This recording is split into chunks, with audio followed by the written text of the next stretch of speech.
যাদের কানে সমস্যা আছে, কম শোনেন অথবা বিভিন্ন ধরনের জটিল সমস্যার মধ্যে আপনি ভুগছেন, তাদেরকে আমি বলছি আপনার ডান কানে অথবা বাম কানে যেই কানের মধ্যে সমস্যা আছে, কানের উপর হাত রেখে আল্লাহর এই খাস নামটি আপনি 11 বার পাঠ করেন।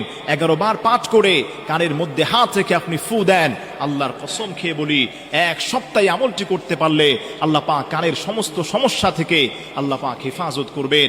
আপনি পড়বেন কানের উপর ডান হাত রেখে, ইয়া সামিউ ইয়া সামিউ ইয়া সামিউ।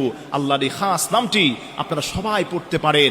আপনি আপনার এই ডান কান অথবা বাম কানের উপর হাত রেখে আল্লাহর এই খাস নামটি আপনি 11 বার পাঠ করবেন, ইয়া সামিউ ইয়া সামিউ। এটা পড়ার সুন্দর সিস্টেম হলো, আপনি পড়ে আপনার হাতটাকে কান বরাবর রাখবেন, রেখে আপনি পাতাল করে সুন্দরভাবে ফু দিবেন যাতে করে আপনার কান পর্যন্ত পৌঁছায়, অথবা হাতের উপর মুষ্টির মধ্যে ফু দিয়ে কানের মধ্যে আপনি মাসাজ করে দিবেন।